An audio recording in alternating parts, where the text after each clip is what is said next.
Mafia boss orders a drink. Shy waitress secretly hands him a note and saves his life. Welcome to this intense mafia romance story. If you're enjoying the dangerous chemistry between Vincent and Emma, please hit the like button and leave a comment below telling us what you think will happen next.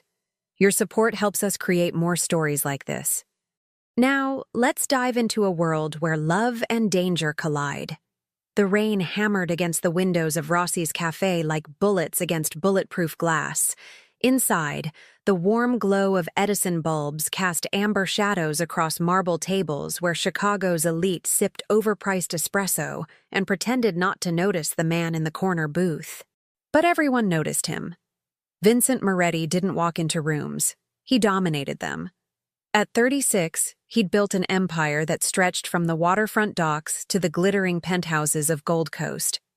His name made hardened criminals cross the street. Politicians returned his calls within minutes. The FBI had an entire task force dedicated to him, though they'd never made anything stick.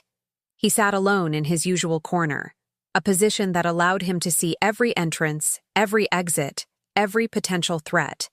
His black suit was tailored to perfection, the kind of craftsmanship that cost more than most people's monthly rent. A gold Patek Philippe watch gleamed at his wrist, the only flash of wealth he allowed himself in public. His dark hair was styled back with precision, and the shadow of stubble on his jaw gave him an edge that made women stare and men look away.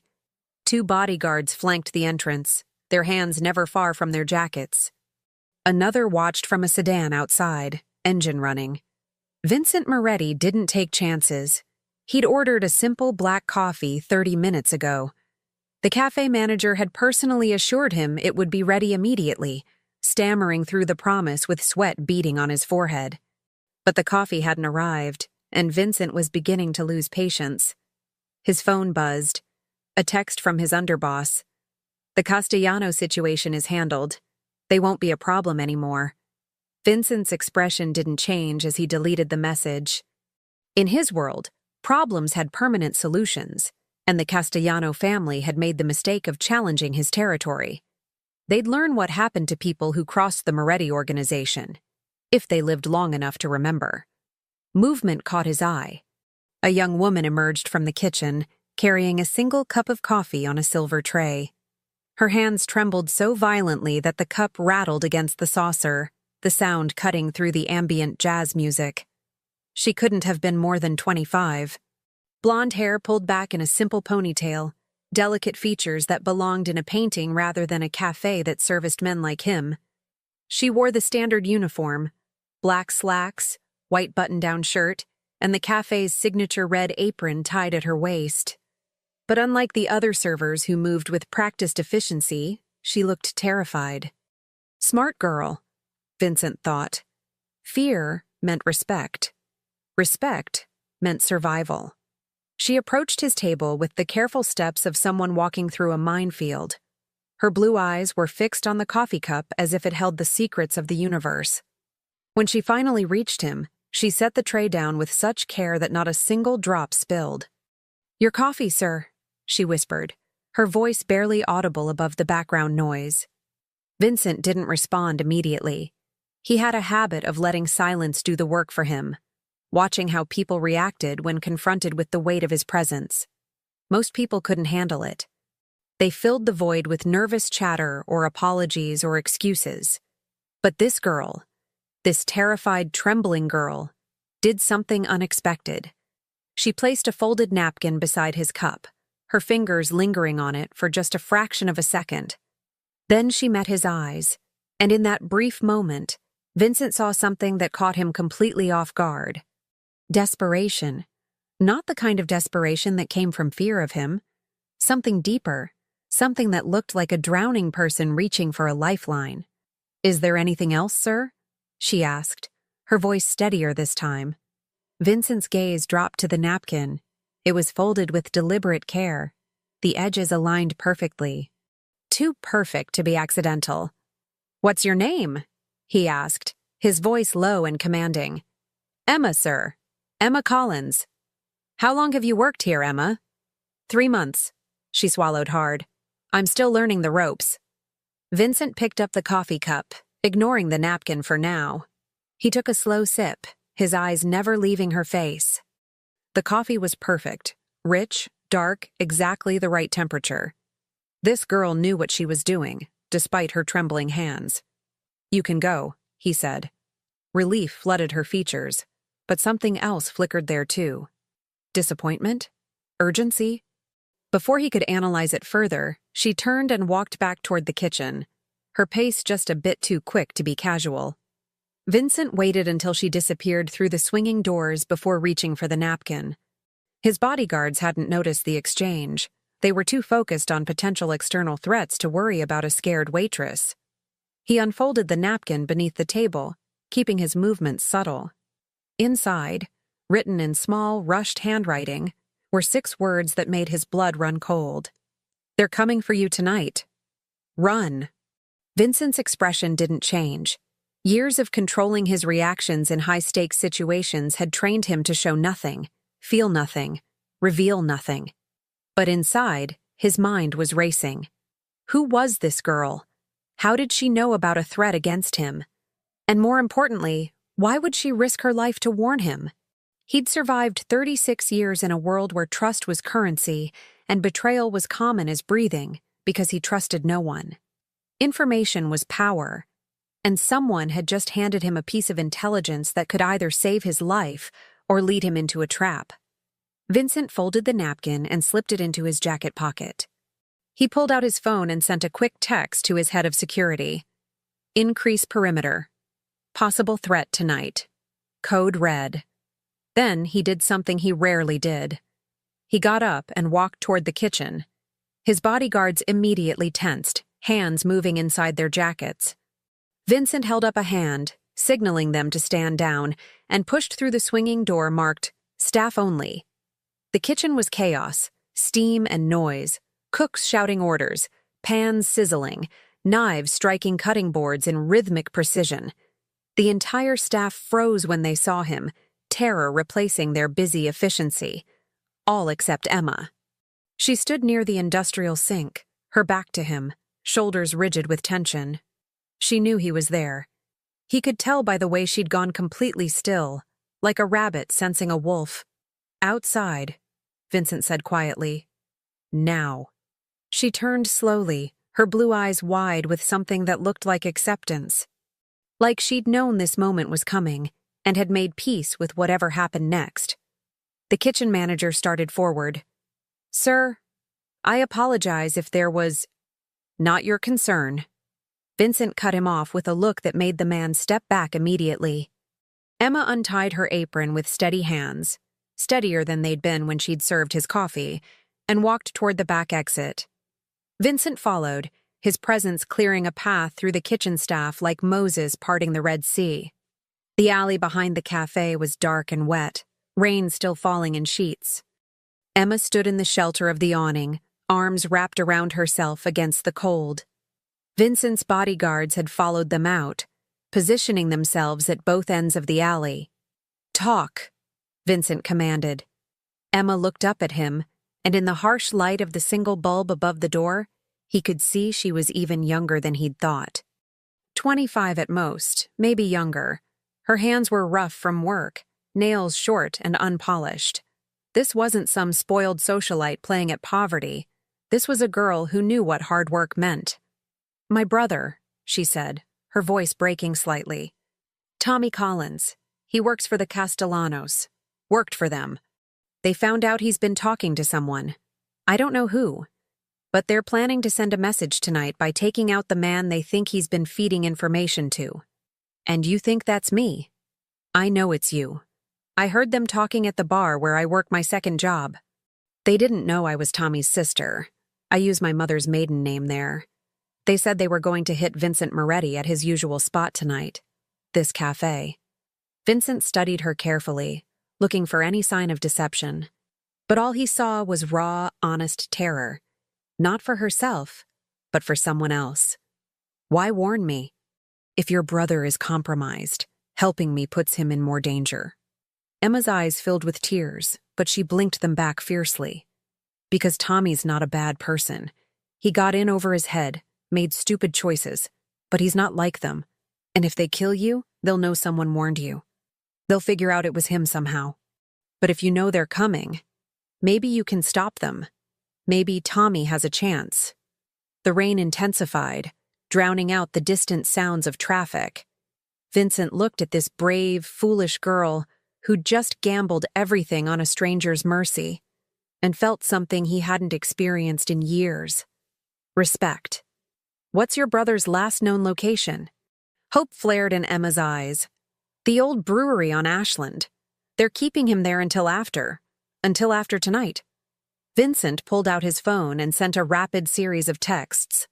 Within seconds, his organization would be mobilizing. The Castellano family was about to learn that you didn't ambush Vincent Moretti.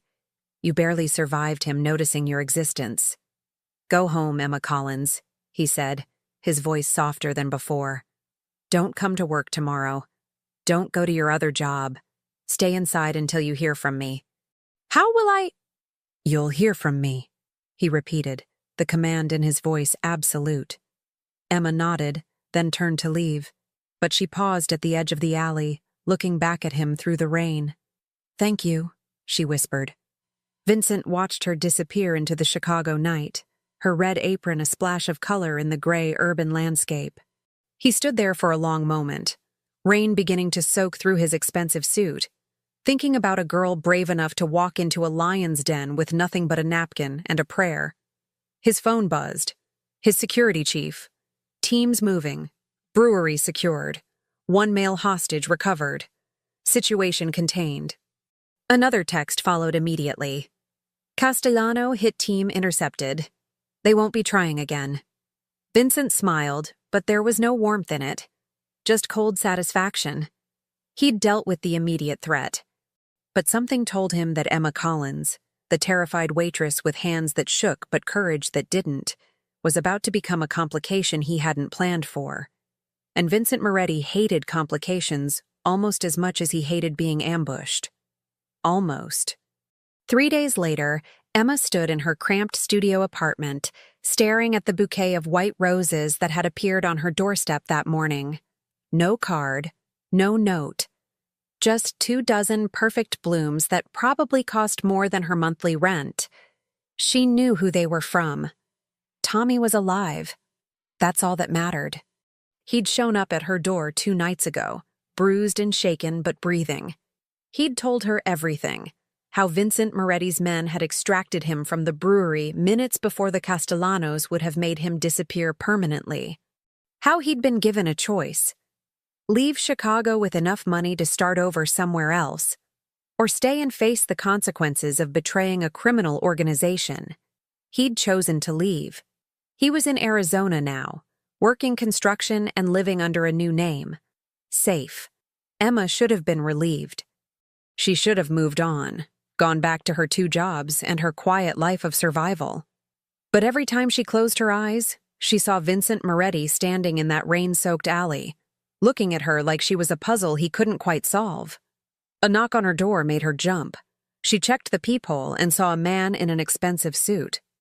Not Vincent, one of his people. She recognized the type now, after years of serving them at the bar.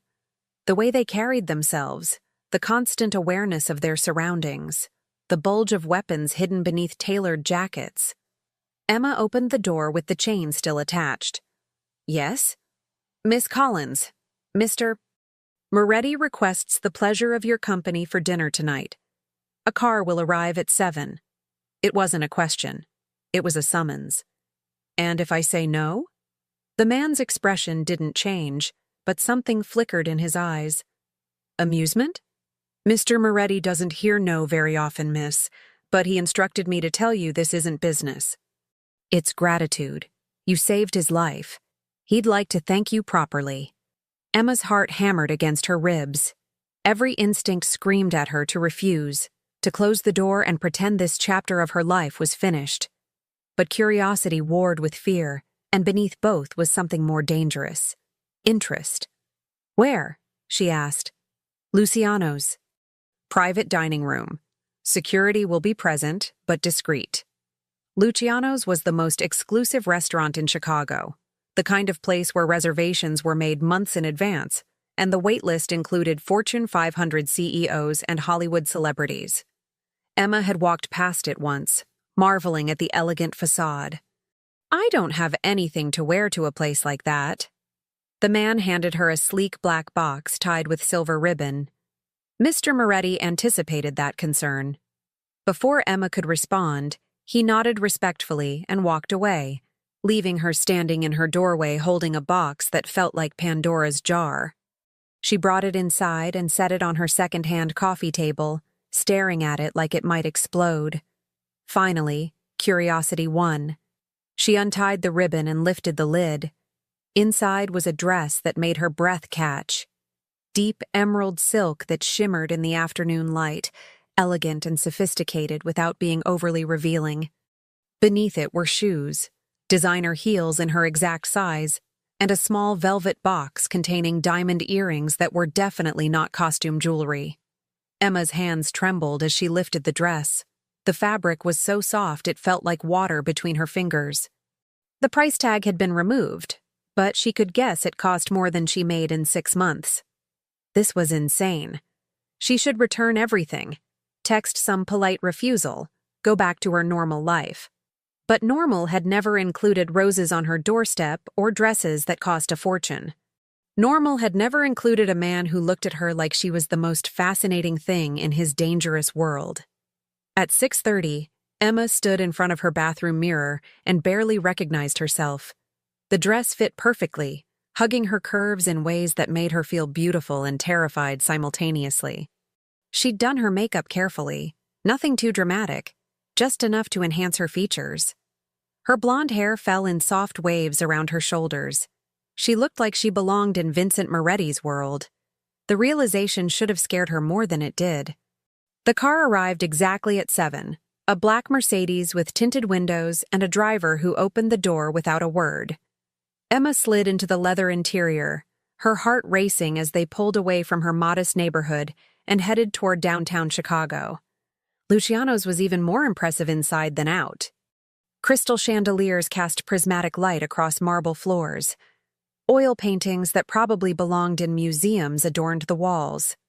The maitre d' took one look at Emma and immediately led her through the main dining room, where she caught glimpses of faces she recognized from television, and up a sweeping staircase to the second floor.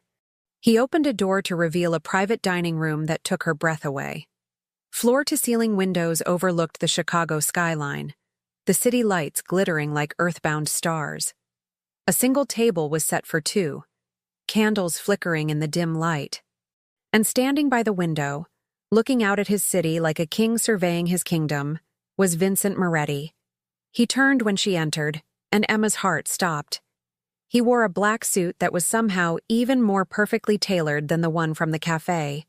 His dark hair was styled back, and in the candlelight, the sharp angles of his face looked almost artistic. But it was his eyes that held her, dark, intense, and focused entirely on her. "Emma," he said, her name sounding different in his deep voice. "You look stunning." "Thank you for the dress," she managed, suddenly feeling like a girl playing dress-up. "You didn't have to." "I wanted to." He moved toward her with the fluid grace of a predator, stopping just close enough to be intimate without being threatening. "You saved my life." A dress seemed like a small gesture in comparison. The maitre d' discreetly withdrew, closing the door behind him. Emma was alone with the most dangerous man in Chicago, wearing a dress he'd bought her, in a room that felt like it existed outside the normal world. "Please, sit," Vincent said, pulling out her chair. Emma sat, hyper-aware of how close he was, the subtle scent of his cologne, something expensive and masculine that made her pulse quicken. He took the seat across from her, and for a moment, they simply looked at each other. "Why am I here?" Emma asked, needing to break the tension. "Really?" Vincent smiled, and it transformed his face from intimidating to devastatingly handsome. "Because I'm curious about you, Emma Collins. You're not what I expected." "What did you expect?" "Someone looking for a reward, money, protection, favors." He paused as a waiter appeared with wine, filling their glasses before vanishing again. Instead, you asked for nothing. You warned me, helped me save your brother, and then disappeared. No one does that in my world. Maybe I'm just not part of your world. No, Vincent agreed, his gaze intense. You're not. That's what makes you dangerous. Emma's breath caught. I'm not dangerous to you. You're more dangerous than any rival family, Emma, because you make me want things I gave up on years ago. The confession hung between them, heavy with implication. Emma picked up her wine glass just to have something to do with her hands. What kind of things? Vincent leaned back in his chair, studying her like she was a work of art he was considering purchasing. Normal things, quiet dinners without bodyguards, conversations that don't involve strategy or threats. Someone who looks at me and sees a man instead of a title. I don't know what I see when I look at you, Emma admitted honestly. You terrify me. But you also saved my brother without hesitation. You sent roses. You invited me to dinner instead of, I don't know, having your people drag me to some warehouse for interrogation. Vincent's laugh was genuine, and the sound made Emma's chest tighten. You've been watching too many movies. I don't conduct interrogations in warehouses. Where do you conduct them? Nowhere you'll ever have to worry about. His expression turned serious. I need you to understand something, Emma. I'm not a good man. The things I've done, the empire I've built, it's constructed on fear and power and choices that would horrify someone like you. People have suffered because of me. Families have been destroyed because they challenged my territory. I'm telling you this because you deserve to know who you're having dinner with. Emma set down her wine glass. Why are you telling me this? Because despite every logical reason not to, I want to see you again. And that can't happen unless you understand what being in my life means. The waiter reappeared with their first course, something elegant and French that Emma couldn't have pronounced if her life depended on it. She waited until they were alone again before speaking. Tommy told me what you do. He told me about the organization, the territory, the wars between families. I'm not naive, Vincent. I know you're not some misunderstood businessman. And yet you're still here. I'm still here, Emma confirmed, surprising herself with how steady her voice was. I'm still trying to figure out why. Vincent reached across the table, his hand hovering near hers but not quite touching. Maybe because you're tired of being invisible. Working 2 jobs, barely surviving, watching life happen to other people while you just try to make rent. Maybe because for one night, you want to feel special. His words hit too close to home. Emma looked away, blinking back the sudden sting of tears. You don't know anything about me. I know more than you think. Vincent's voice was gentle now, lacking its usual commanding edge. I had my people look into you after that night. Not because I didn't trust you, because I needed to understand who would risk everything for a stranger. Emma Collins, 25 years old, graduated community college with honors while working full-time. Turned down a scholarship to a prestigious university to take care of Tommy after your parents died in a car accident 8 years ago. You've been supporting both of you ever since, working yourself to exhaustion while he made one bad choice after another. Emma's hands clenched in her lap. You had no right. I had every right, Vincent interrupted, but his tone remained soft. In my world, information is survival, but what I learned didn't make me suspicious. It made me respect you even more. You're stronger than half the men who work for me, Emma. You've sacrificed everything for family. That kind of loyalty is rare. Sacred, even. Then you understand why I can't be part of your world, Emma said, meeting his eyes. Because the same loyalty that made me save you would make me try to change you. And you said it yourself. You're not a good man. I can't be with someone who hurts people. I would never hurt you. Maybe not directly, but your world would.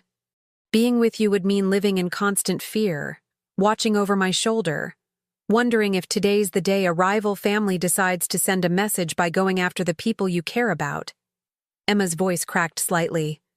I've already lost too many people I love, Vincent. I can't lose anyone else. Silence fell between them, broken only by the ambient noise of the city below. Vincent withdrew his hand, and Emma immediately missed the almost touch, which was ridiculous and dangerous and completely foolish. "You're right," Vincent finally said. "Everything you're saying is logical and smart and exactly what you should think. But logic doesn't explain why I can't stop thinking about you. Why I sent roses hoping you'd know they were from me. Why I'm sitting here having the most honest conversation I've had in years with someone who should run screaming in the opposite direction." Emma's heart hammered. "Vincent, I'm not asking you to be my girlfriend or make any commitments," he continued, his dark eyes locked on hers. "I'm asking for a chance. Dinners like this, conversations. Time to see if what I'm feeling is real or just fascination with someone who doesn't want anything from me. And what happens when you get bored? When the novelty wears off." Vincent's smile was sad. "I don't think that's possible with you, Emma. But if it happens, I'll let you walk away with enough money to never work 2 jobs again. I'll make sure you're protected, safe, taken care of. I don't want your money. I know, that's why I'm offering it." The waiter returned with their main course, and Emma was grateful for the interruption.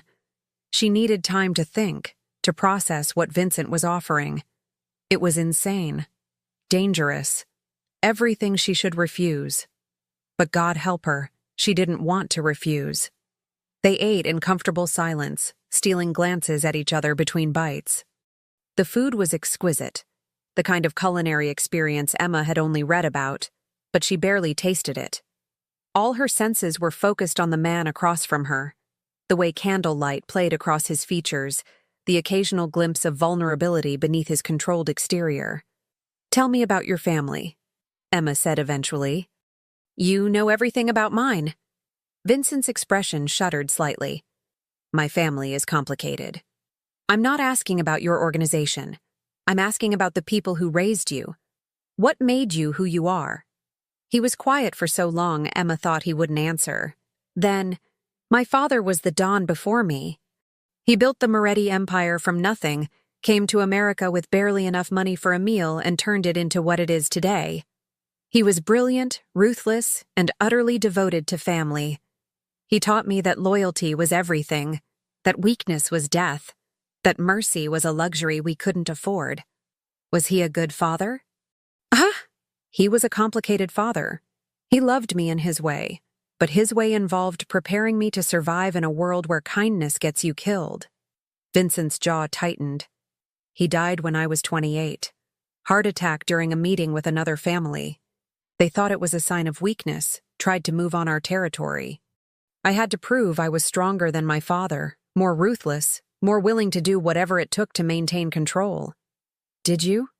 Vincent's eyes met hers, and Emma saw ancient pain there. "Yes.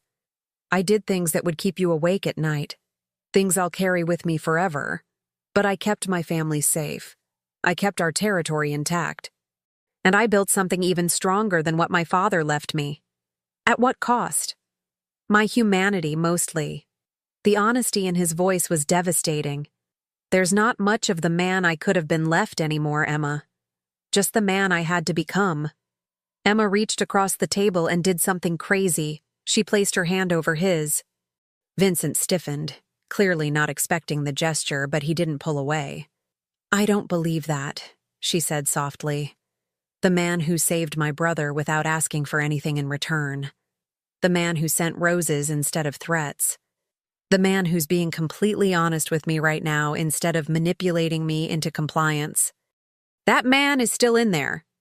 Vincent turned his hand over, his fingers intertwining with hers. His touch was warm, surprisingly gentle for hands that had probably done terrible things. "You see the best in people, don't you? Even when they don't deserve it. Tommy didn't deserve all the chances I gave him, but he's my brother. Family means seeing the best in people even when they're at their worst. Is that what you're doing with me? Seeing the best?" Emma considered the question carefully. "I'm trying to see all of you, not just the reputation or the power, the whole person. And what do you see?" She looked at him, really looked at him, Seeing past the expensive suit and the dangerous reputation, she saw a man who'd been forced into a role he never chose, who'd sacrificed pieces of himself to protect what his father built, who was reaching out for something normal and human and real with the desperation of someone drowning. "I see someone who's tired," Emma said honestly. "Someone who's lonely. Someone who wants to be seen as more than his title but doesn't know how." Vincent's grip on her hand tightened, and for a moment, Emma thought she saw moisture in his eyes. But he blinked and it was gone, replaced by his usual controlled expression. "You're dangerous," he said again. But this time it sounded like a compliment. They finished dinner talking about safer topics. Her favorite books, his love of architecture, her dreams of traveling someday, his memories of Italy from childhood visits. The conversation flowed easily, naturally, like they'd known each other for years instead of days. When the meal ended, Vincent insisted on walking her to the car. They stood in the restaurant's private exit, the night air cool against Emma's skin. "Thank you for tonight," she said. "For the dress, the dinner, the honesty. Can I see you again?" Emma knew she should say no. Every logical part of her brain screamed that getting involved with Vincent Moretti was the worst decision she could possibly make. But standing there in the emerald dress he'd chosen for her, his dark eyes filled with hope and vulnerability, she couldn't make herself refuse. "Yes," she whispered. Vincent's smile was radiant. He lifted her hand to his lips, pressing a kiss to her knuckles that sent electricity racing up her arm. "I'll call you tomorrow." "Vincent," Emma said as she reached the car door. He turned back, eyebrows raised. "For what it's worth, I think the man you could have been is still there. He just needs a reason to come back." She slipped into the car before she could see his reaction, but as they pulled away, she looked back through the rear window. Vincent stood in the doorway, illuminated by the restaurant's warm light, watching her leave with an expression she couldn't quite read. Emma pressed her hand to her racing heart and wondered what she'd just gotten herself into. For the next 2 weeks, Emma existed in 2 completely different worlds. By day, she worked her shifts at Rossi's cafe and the bar, smiling at customers and refilling coffee cups and pretending her life was exactly the same as it had always been. By night, she entered Vincent's world, intimate dinners at exclusive restaurants, private concerts at venues she'd only dreamed of visiting, late-night conversations that stretched until dawn. Vincent was careful. No public displays that would mark her as his.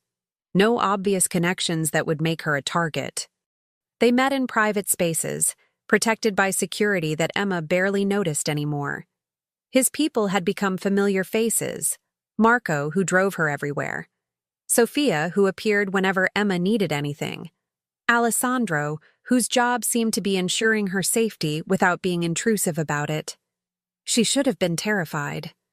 Instead, she was falling. It happened slowly, like a sunset, so gradual you didn't notice until suddenly everything was transformed. Vincent showed her sides of himself that she suspected few people ever saw.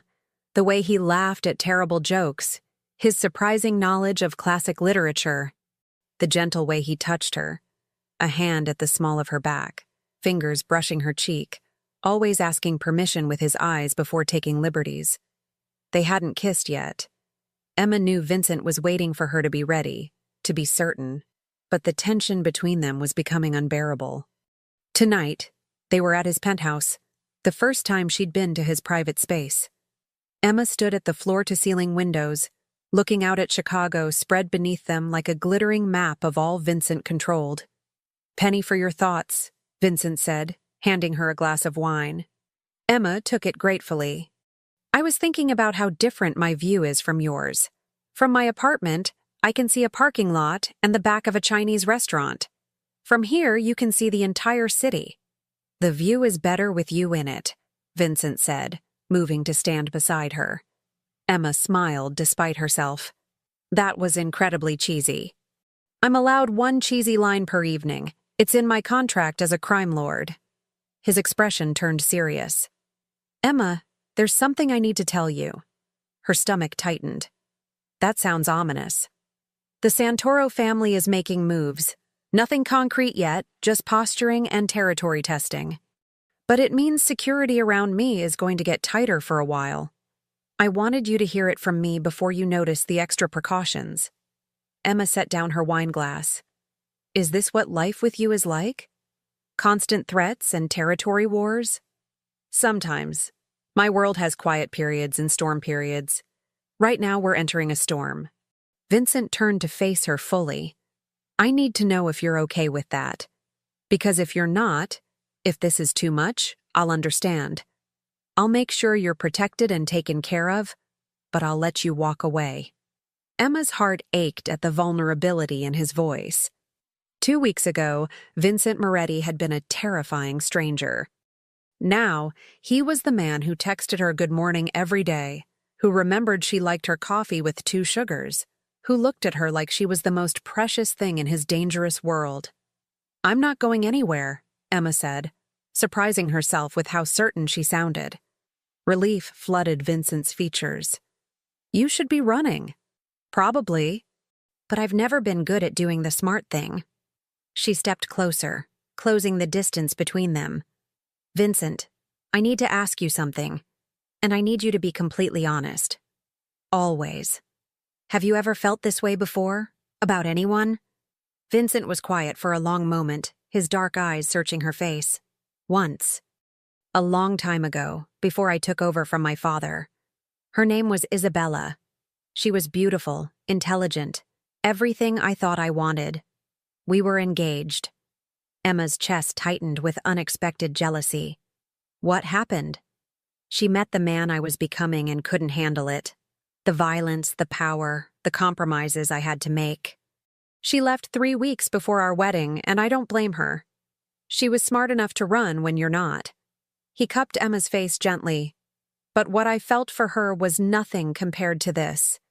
She wanted the version of me that didn't exist anymore. You see who I actually am and choose to stay anyway. Do you still love her? No. I barely remember what that felt like now. But I remember the lesson, that loving me means accepting all of me, the power, the danger, the darkness. I won't change, Emma. I can't. This is who I am. Emma placed her hands over his, keeping his palm pressed to her cheek. I'm not asking you to change. I'm asking if you'll let me in. All the way. Not just these careful dinners and protected conversations. The real you. Vincent's thumb brushed across her lower lip, and Emma's breath caught. The real me is dangerous. I know. The real me has destroyed people who threatened what's mine. I know. The real me wants you so badly I can barely think straight, but I've been holding back because once I have you, Emma, I won't let go. Ever. Emma's heart hammered against her ribs. I know. Then you understand what you're asking for. Instead of answering, Emma rose on her toes and kissed him. For a heartbeat, Vincent froze in surprise. Then his control shattered. He pulled her against him with a desperation that bordered on fierce, kissing her back with an intensity that made her knees weak. His hands tangled in her hair, angling her head to deepen the kiss. Emma gripped his shoulders, holding on as the world tilted beneath her. When they finally broke apart, both breathing hard, Vincent rested his forehead against hers. Emma? No second thoughts, she interrupted. No more careful distance. I want this. I want you. Vincent's laugh was shaky. You're going to destroy me. You know that? Good. Maybe we can destroy each other in the best way possible. He kissed her again, slower this time but no less intense. Emma melted against him, feeling the carefully maintained walls between them finally crumble. This was dangerous and reckless, and probably the worst decision she'd ever made. It was also the most alive she'd ever felt. Vincent pulled back slightly, his dark eyes searching hers. Stay tonight. Let me prove I can be gentle, that I can be what you need. You already are, Emma whispered. He led her through the penthouse to his bedroom, a space that was surprisingly tasteful, dominated by a massive bed and more windows overlooking the city. Emma's hands trembled slightly as Vincent unzipped her dress with careful reverence, like she was something precious. We don't have to do anything you're not ready for, he murmured against her neck. I'm ready, Emma assured him, turning in his arms. I've been ready since you looked at me in that alley like I was brave instead of foolish. They made love slowly, carefully, Vincent worshipping every inch of her skin like he was memorizing her. Emma had never felt so cherished, so completely seen. Afterwards, they lay tangled together, her head on his chest, listening to his heartbeat gradually slow. I need to tell you something, Vincent said quietly, his fingers tracing patterns on her bare shoulder. Something I've never told anyone. Emma propped herself up on her elbow, looking down at him. What is it? The night you warned me about the ambush. That wasn't the first time the Castellanos tried to take me out. It was the third. The first 2 times, I dealt with the threats before they became problems. But they were getting closer, smarter, more coordinated. He paused, his jaw tightening. I was starting to think maybe it was time. Maybe I'd survived long enough, built enough, and it was time to let the cycle end with me. Emma's heart clenched. Vincent, then you handed me that napkin. This terrified girl who had absolutely no reason to care whether I lived or died risked everything to warn me. And suddenly, I wanted to live again. I wanted to see what happened next. I wanted to know who you were and why you'd do something so incredibly brave and foolish. He pulled her down for a gentle kiss. You saved my life in more ways than one, Emma Collins. Tears pricked Emma's eyes. I didn't know. I couldn't let you die without trying to warn you. I know. That's what makes it mean everything. They held each other in the darkness, the city lights casting shadows across the room. Emma knew this peace couldn't last forever. Vincent's world was built on violence and power, and eventually, that world would demand its due. But for tonight, wrapped in his arms, she let herself believe in impossible things. Like a crime lord who could be gentle, like a waitress who could be brave, like love that could survive in a world built on darkness. Emma was drifting toward sleep when Vincent's phone buzzed on the nightstand. He reached for it reluctantly, and Emma felt him stiffen beside her. What is it? She asked, suddenly wide awake. Vincent's expression had gone cold, the vulnerability from moments ago replaced by the dangerous mask he wore for the outside world. The Santoros made their move. They hit one of my warehouses an hour ago. Emma sat up, clutching the sheet to her chest. Is anyone hurt? My people handled it, but Emma. He turned to look at her, and she saw something in his eyes that terrified her more than any threat. They knew which warehouse to hit, which route my people would take, which exit would be unguarded for exactly 6 minutes during shift change. What does that mean? It means I have a traitor in my organization. Someone close enough to know operational details. Vincent's voice was deadly calm. Someone who's been feeding information to my enemies. Emma's blood ran cold as she remembered her brother. Tommy had been feeding information to someone too, before Vincent's people extracted him. Vincent, you don't think... I don't know what to think yet. But I need to handle this. Now. He stood, pulling on his clothes with efficient movements. Sophia will stay with you until I get back. Don't leave the penthouse. How long will you be gone? Vincent cupped her face, pressing a hard kiss to her lips. As long as it takes to remind Chicago why they should fear the Moretti name. Then he was gone, leaving Emma alone in his massive bed, wrapped in sheets that smelled like him, wondering if the man who'd just made love to her so tenderly was the same man who was about to do things she didn't want to imagine. She pulled the sheets closer and stared out at the city, watching her fairy tale collide with reality, and prayed they'd both survive what came next. Emma woke to find Sophia sitting in a chair by the bedroom door, scrolling through her phone with practiced casualness. The morning light streaming through the windows told Emma she'd slept longer than she'd intended. Mr. Moretti called an hour ago, Sophia said without looking up. He wanted to make sure you were comfortable. He'll be back this afternoon. Emma pulled on the shirt Vincent had discarded the night before, inhaling his scent from the fabric. What happened last night, after he left? Sophia's expression remained neutral. That's not my information to share, Miss Collins. But I can tell you that the immediate situation is contained. Contained. Such a sterile word for whatever violence had occurred in the dark hours while Emma slept in Vincent's bed. She wrapped her arms around herself, suddenly cold despite the warm shirt. "Can I ask you something?" Emma said. "How long have you worked for Vincent?" 7 years. Have you ever seen him like this? With someone? Sophia finally looked up, her dark eyes assessing Emma carefully. Never. Mr. Moretti has had companions, but he's never brought anyone to his home. He's never looked at anyone the way he looks at you. She paused. It terrifies his inner circle, honestly. Why? Because caring about someone makes you vulnerable. In our world, vulnerability is deadly. Sophia stood, smoothing her designer pantsuit. But between you and me, I've never seen him happier. So whatever happens, whatever choices you make, know that you've given him something he thought he'd lost forever. What's that? Hope. Before Emma could respond, her phone rang. An unknown number. She answered cautiously. "Hello? Emma Collins." The voice was male, smooth, with an accent she couldn't quite place. "We haven't been formally introduced, but I know a great deal about you." Emma's blood ran cold. "Who is this?" "My name is Marco Santoro.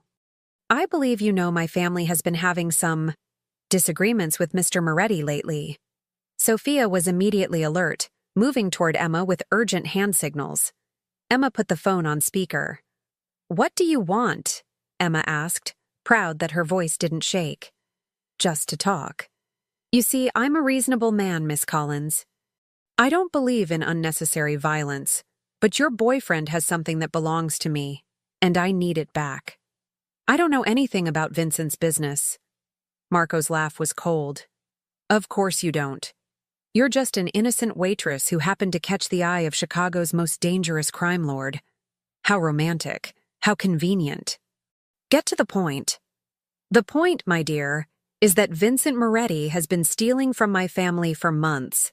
Shipments, territories, opportunities that were rightfully ours. Last night's warehouse incident? That was just the beginning. But I'm willing to negotiate a peaceful resolution. Then negotiate with Vincent." "Oh, I plan to.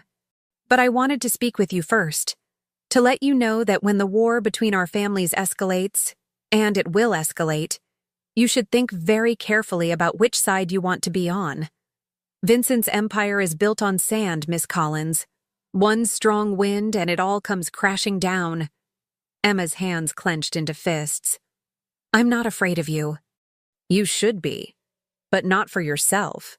For Vincent. You see, men like him, men who've built their entire existence on being untouchable, they have a fatal weakness. They believe they're invincible, until someone proves they're not." His voice dropped lower. "Stay away from him, Emma. Walk away now while you still can. Because when I bring Vincent Moretti to his knees, I'd hate for you to be collateral damage." The line went dead. Emma stood frozen, the phone still clutched in her hand. Sophia was already typing rapidly on her own device, presumably alerting Vincent's security team. "He's trying to scare you," Sophia said firmly. "It's a tactic. The Santoros know they can't get to Mr. Moretti directly, so they target what he cares about." "It's working," Emma whispered. "I am scared." "Good. Fear keeps you alert. But don't let it make you run. That's what they want." Emma sank onto the bed, her legs suddenly weak. She'd known intellectually that being with Vincent meant danger. But having that danger call her directly, threaten her explicitly, made it horrifyingly real. The penthouse door opened, and Vincent strode in with the energy of a thunderstorm. His suit was different from the one he'd worn last night. He'd clearly gone home to change. But there was something in his eyes that hadn't been there before. Something cold and merciless. Then he saw Emma's face, and the coldness melted into concern. "What happened?" he demanded, crossing to her in 3 long strides. Sophia explained about the call while Emma sat silently, trying to process everything. Vincent listened with increasing tension, his jaw tightening with each word. When Sophia finished, Vincent knelt in front of Emma, taking her hands in his. "Look at me." Emma raised her eyes to his. "Marco Santoro is a coward who hides behind threats because he doesn't have the strength to challenge me directly. He called you because he's desperate. Because last night we didn't just stop his attack. We dismantled 3 months of his planning. He's losing, Emma. And desperate men make stupid choices. He said you've been stealing from his family." Vincent's expression hardened.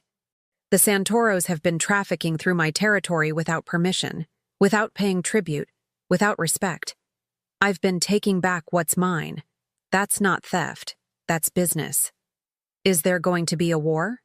"There's always a war, Emma. Sometimes it's loud and obvious. Sometimes it's quiet and political. But it's always happening." He cupped her face gently, the contrast between his tender touch and his harsh words jarring. "I need to know if you can handle this. If you can accept that my world means phone calls from enemies and security details and threats that are very, very real." Emma's mind raced. She could walk away. Vincent would let her go, would protect her even as she left. She could go back to her quiet life of 2 jobs and studio apartment and relative safety. But she'd also go back to being invisible, to surviving instead of living, to never feeling the way Vincent made her feel, seen, valued, cherished despite the danger. "I'm not going anywhere," Emma said firmly, "but I need you to promise me something. Anything. No more secrets. If there's a threat, I want to know. If something happens, I want to be told. I can't handle this if you're trying to protect me by keeping me in the dark." Vincent studied her face for a long moment. "Most women would want the opposite. They'd want me to shield them from the ugly reality. I'm not most women." His smile was fierce and proud. "No, you're absolutely not." He stood, pulling her up with him. "All right, no secrets. Starting with this, I'm moving you out of your apartment today. You'll stay here, where my security can protect you properly." "Vincent." "Non-negotiable, Emma. The Santoros know where you live. Knowing where you are and not being able to get to you because you're protected is the only thing that will keep them from trying something stupid." Emma wanted to argue, to insist on maintaining her independence. But she wasn't naive enough to think her studio apartment with its flimsy lock would protect her from a criminal organization. "Fine, but I'm keeping my jobs." "Emma?" "Non-negotiable," she echoed his words back at him. "I'm not going to be some kept woman who sits in a penthouse waiting for you. I need my own life, my own identity. If you can't accept that, then maybe this won't work after all." Vincent's jaw worked as he processed her ultimatum. Finally, he nodded. "You keep your jobs, but Sophia accompanies you to work and back. And if I tell you there's an active threat and you need to stay here, you listen. Deal?" "Deal." He pulled her into his arms, holding her so tightly she could barely breathe. "You're the most stubborn woman I've ever met. You knew that when you sent the roses." "I did." He pressed a kiss to the top of her head. "I need to go deal with the Santoro situation. Marco's call this morning was his way of declaring war. I need to make sure he understands what that means." Emma pulled back to look at him. "What are you going to do?" Vincent's expression was unreadable. "What I have to do to keep you safe, to keep my people safe, to maintain order. That's not an answer. It's the only answer I can give you." He kissed her forehead, her cheeks, finally her lips. "I meant what I said last night, Emma. You've changed something in me, made me want to be better. But I can't be better if I'm dead or weak or destroyed. Sometimes being better means being worse first." Emma understood what he wasn't saying. He was going to hurt people. Maybe worse than hurt them. And he needed her to accept that without asking for details she couldn't handle knowing. "Just come back to me," she whispered. "Always." Vincent left with Sophia trailing behind him, leaving Emma alone in the massive penthouse that was now apparently her home. She walked to the windows, looking out at the city that seemed so different from this height. Down there, people lived normal lives, working, loving, struggling with ordinary problems. Up here, she was in a different world entirely. Her phone buzzed. A text from Vincent. "I'm having your things moved this afternoon. Make a list of anything you need." And Emma, "Thank you for staying." Emma smiled despite everything and sent back, "Thank you for letting me stay. Be safe." His response was immediate. "Always am. You're my reason now." The war came faster than anyone expected. 3 days after Marco Santoro's phone call, the Santoro family made their move. Not against Vincent directly, they weren't that stupid, but against his operations. Shipments disappeared. Allies suddenly became unavailable. Deals that had been solid for years collapsed overnight. Emma watched Vincent transform from the gentle lover she'd discovered into the crime lord Chicago feared. He worked 18-hour days, coordinating responses, shoring up alliances, preparing for whatever came next. When he came to bed, exhausted and tense, Emma held him and didn't ask questions. She kept her promise. She worked her shifts at Rossi's cafe with Sophia watching from a corner table. She went to the bar for her evening shifts with Marco, Vincent's bodyguard, not the Santoro, stationed at the door. People noticed. Whispers followed her everywhere. "That's Vincent Moretti's girl. Poor thing. Wonder how long she'll last. He'll get tired of her." They always do. Emma ignored them all. She'd made her choice. She was living with the consequences. On the 7th day of the escalating conflict, Vincent came home at 3 a.m. and found Emma awake, reading in the living room. She'd given up trying to sleep when he was out. Her mind wouldn't quiet until she knew he was safe.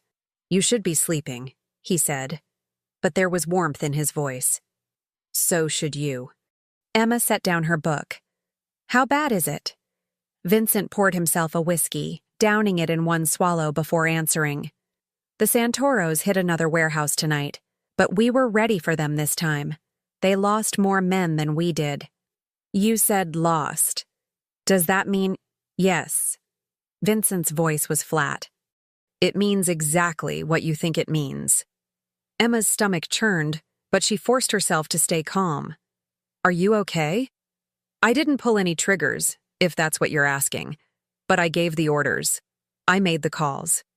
Men are dead because I decided they needed to be." He looked at her, and she saw the weight of those decisions in his eyes. "Does that horrify you?"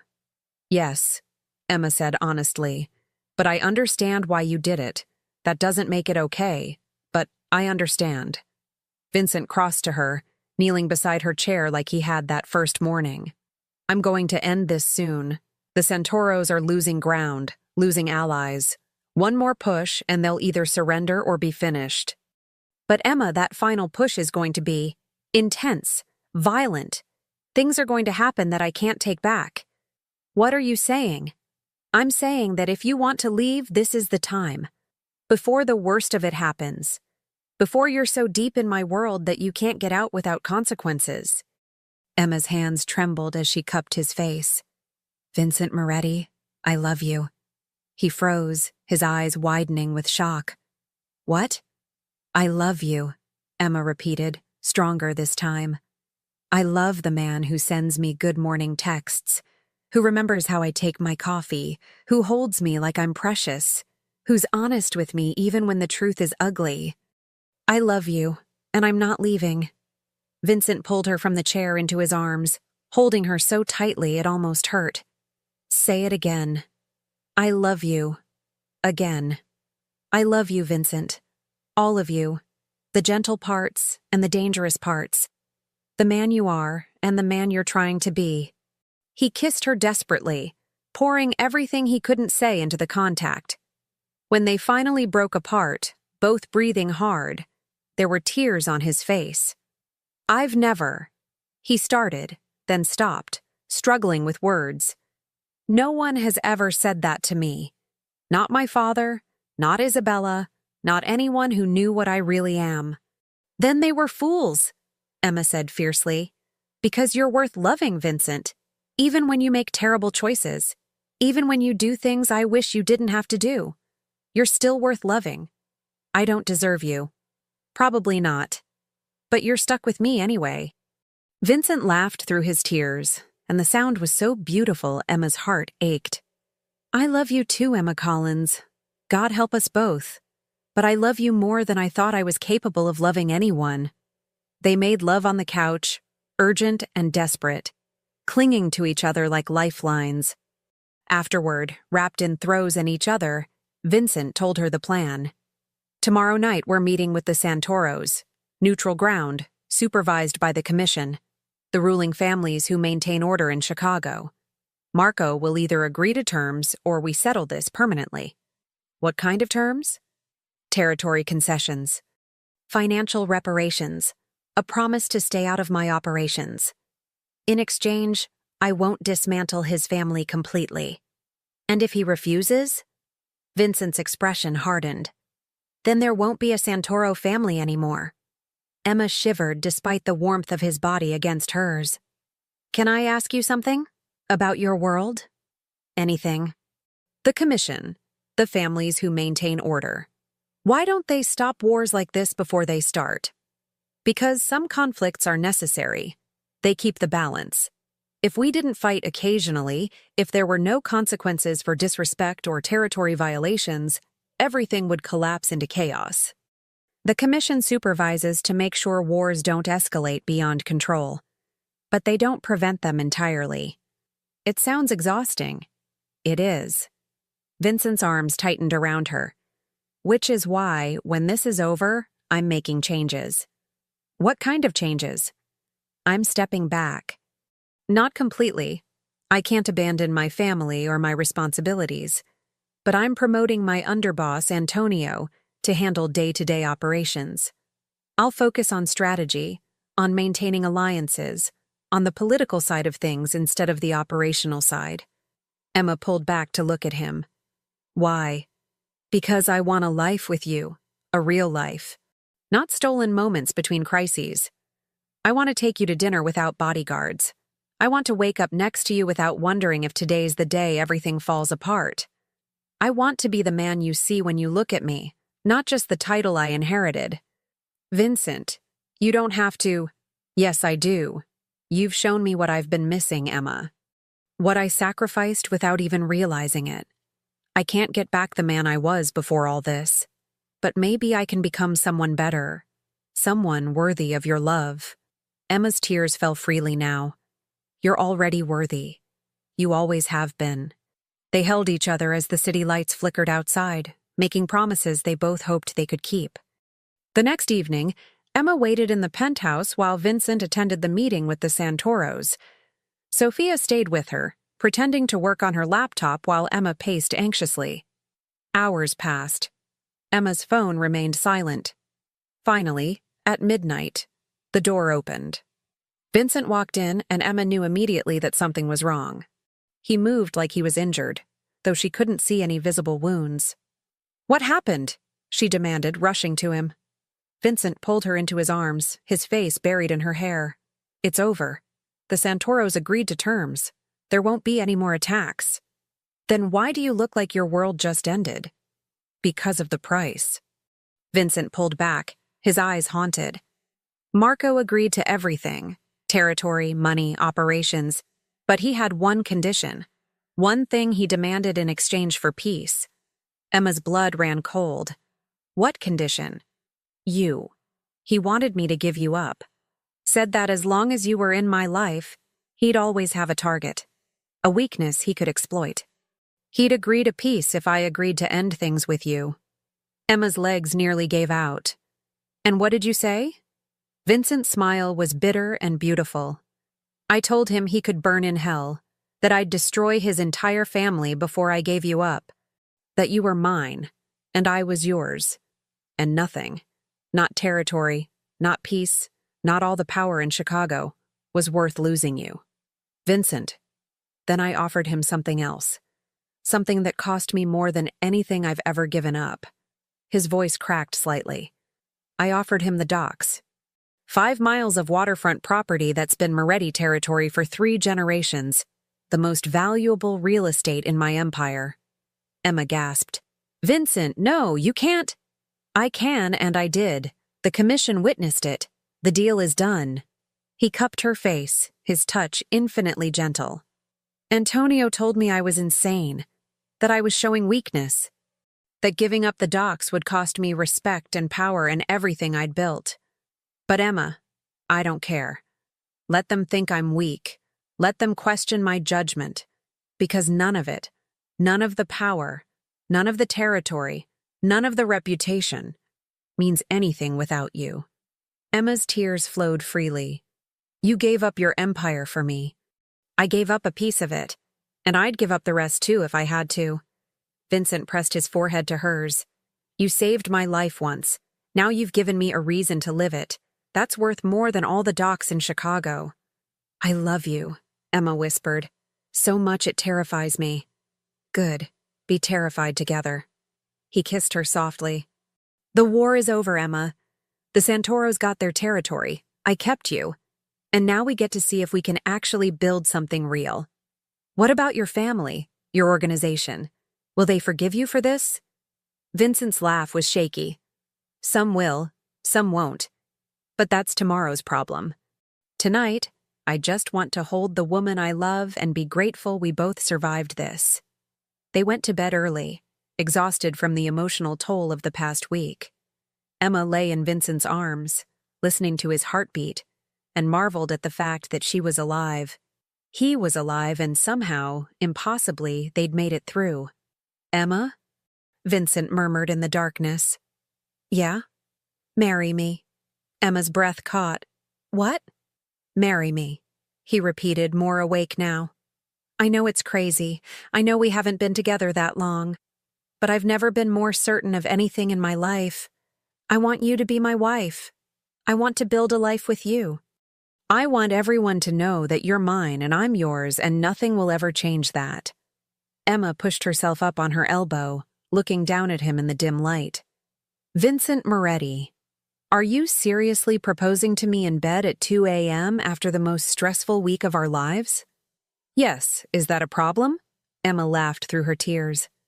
It's the most you thing you've ever done. Is that a yes?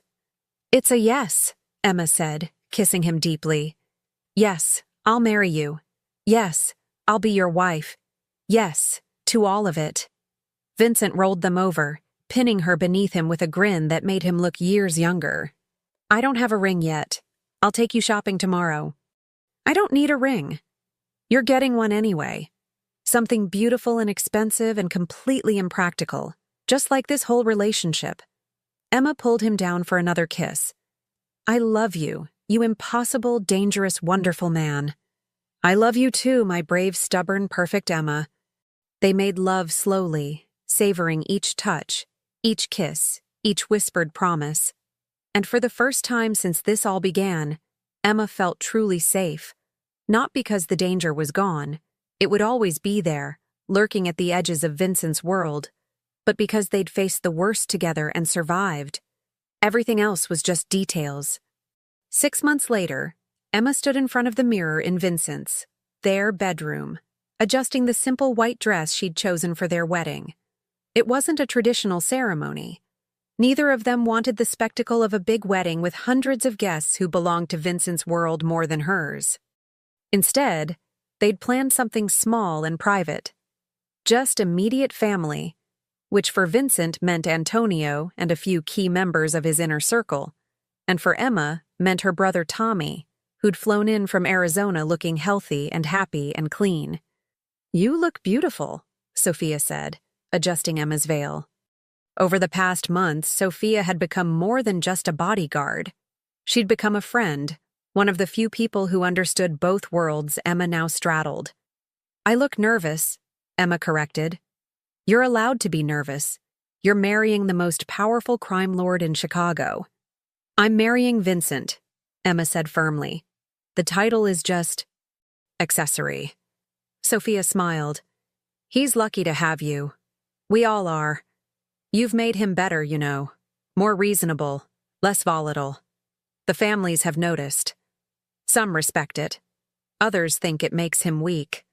And what do you think? I think love isn't weakness. I think choosing something, someone, Overpower is the bravest thing a man like Vincent can do. Sophia squeezed Emma's hand. You're good for him, for all of us. A knock on the door interrupted them. Tommy peeked his head in, looking uncomfortable in his rental tux. Hey, Em. Can I talk to you for a minute? Sophia excused herself, leaving the siblings alone. Tommy approached slowly, his hands shoved in his pockets. You look great, he said awkwardly. Thanks. You too.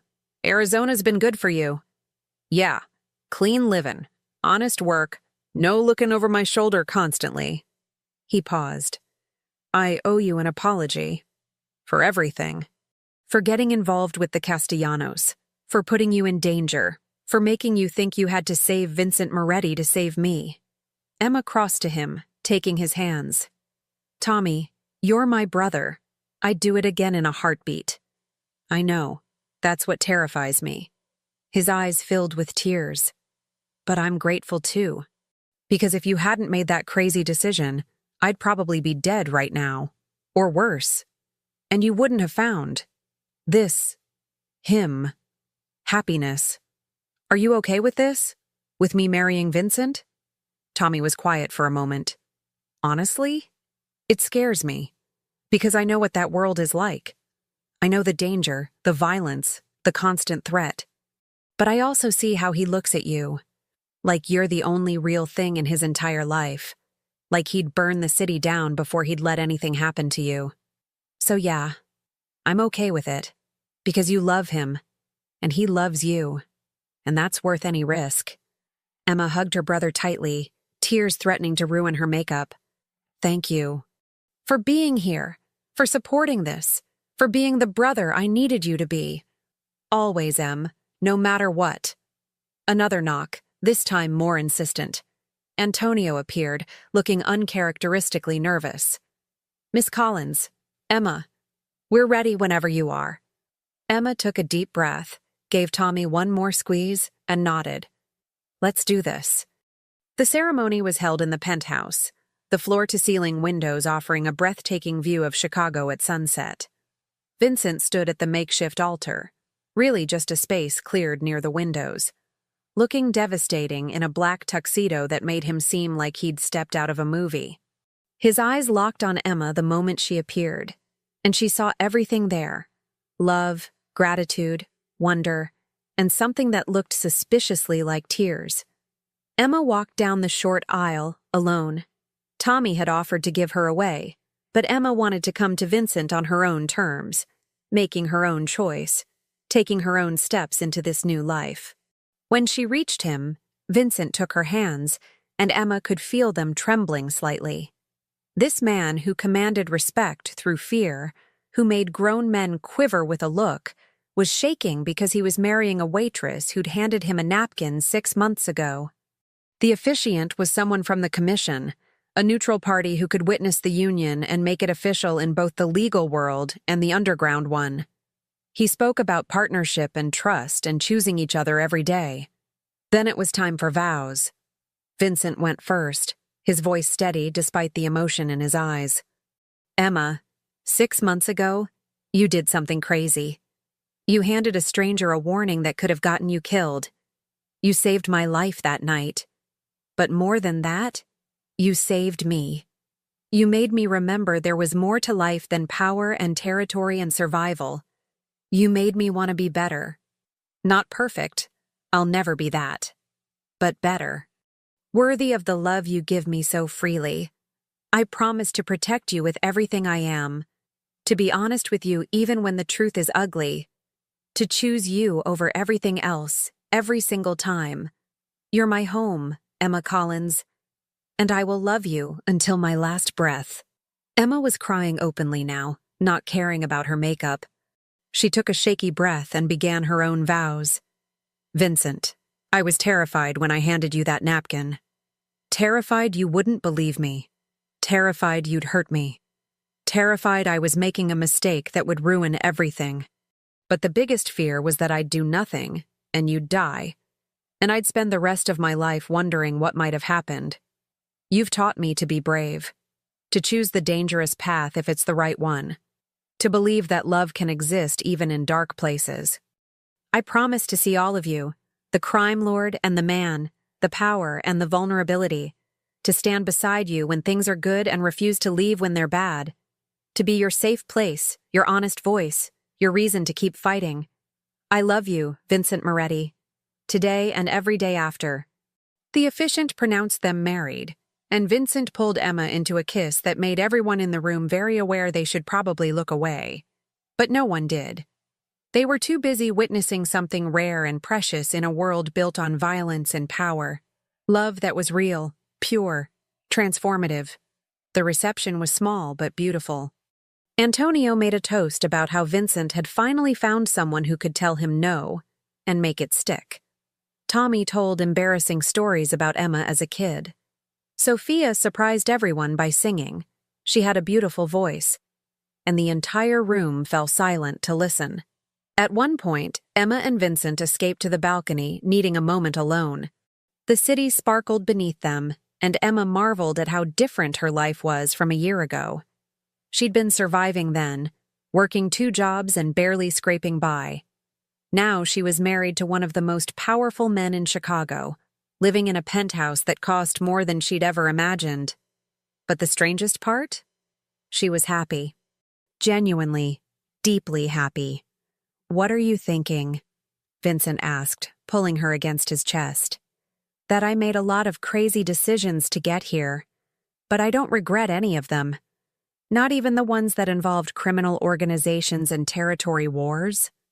Especially those." Emma turned in his arms to face him. "You know what the weirdest part is? I don't miss my old life. I thought I would. I thought I'd miss the simplicity, the safety of being invisible. But I don't.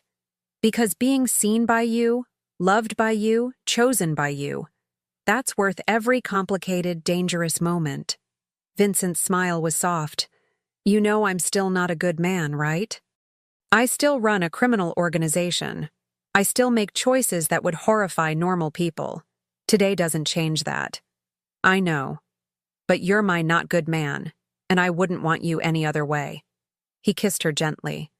"I have something for you. A wedding present." Emma raised her eyebrows. "You already gave me a ring that costs more than a car." "This is different." Vincent pulled an envelope from his jacket pocket. "Open it." Inside was a deed.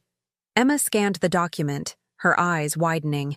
"Vincent, this is the deed to Rossi's Cafe. I bought it last month. It's yours now. Run it however you want. Keep working there, hire a manager, sell it, whatever you choose. But I wanted you to have something that's completely yours. Something in your name that has nothing to do with me or my world." Emma's hands trembled as she stared at the document. "I don't know what to say. Say you'll keep surprising me. Keep challenging me. Keep making me want to be better." Vincent cupped her face. "You gave up a lot to be with me, Emma.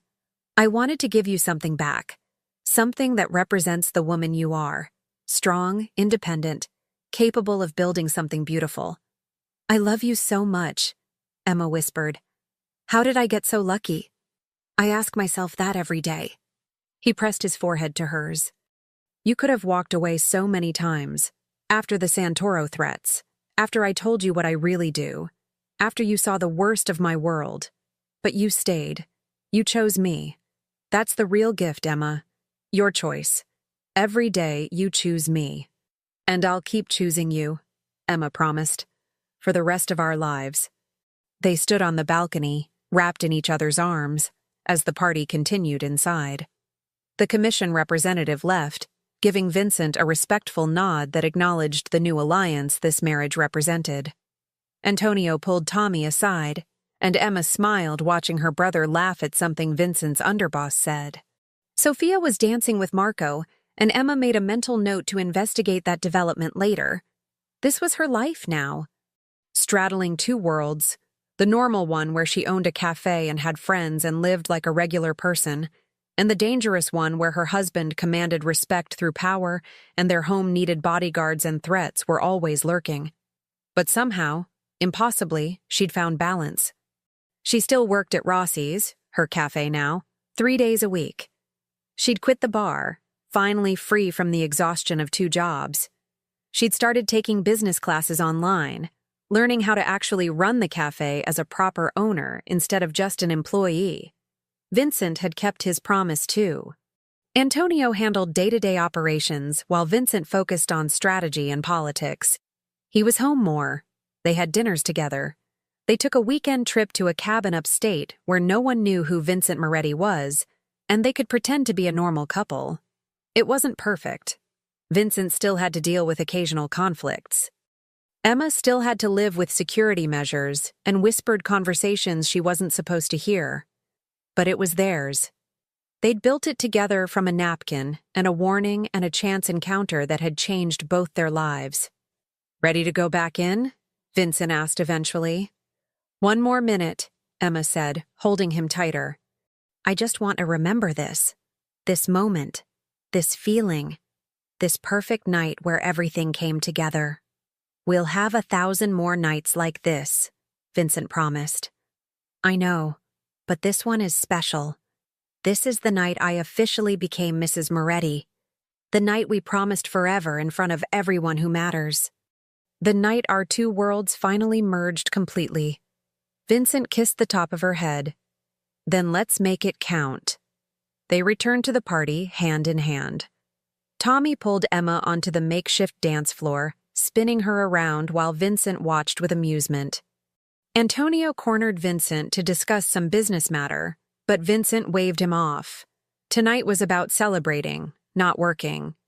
As the night wore on and guests began to leave, Emma found herself back in Vincent's arms, swaying to soft music while the city lights glittered outside their windows. "No regrets?" Vincent murmured against her hair. "Not a single one. Not even about the scary crime lord husband?" Emma pulled back to look at him, seeing the vulnerability beneath the teasing. "Especially not about him. Because he's not scary to me. He's just Vincent, the man who sends me good morning texts, who remembers my coffee order, who gave up waterfront property to keep me safe, who holds me like I'm the most precious thing in his world. You are the most precious thing in my world," Vincent said seriously. "You and this life we're building. It's worth more than any empire. I love you, Vincent Moretti."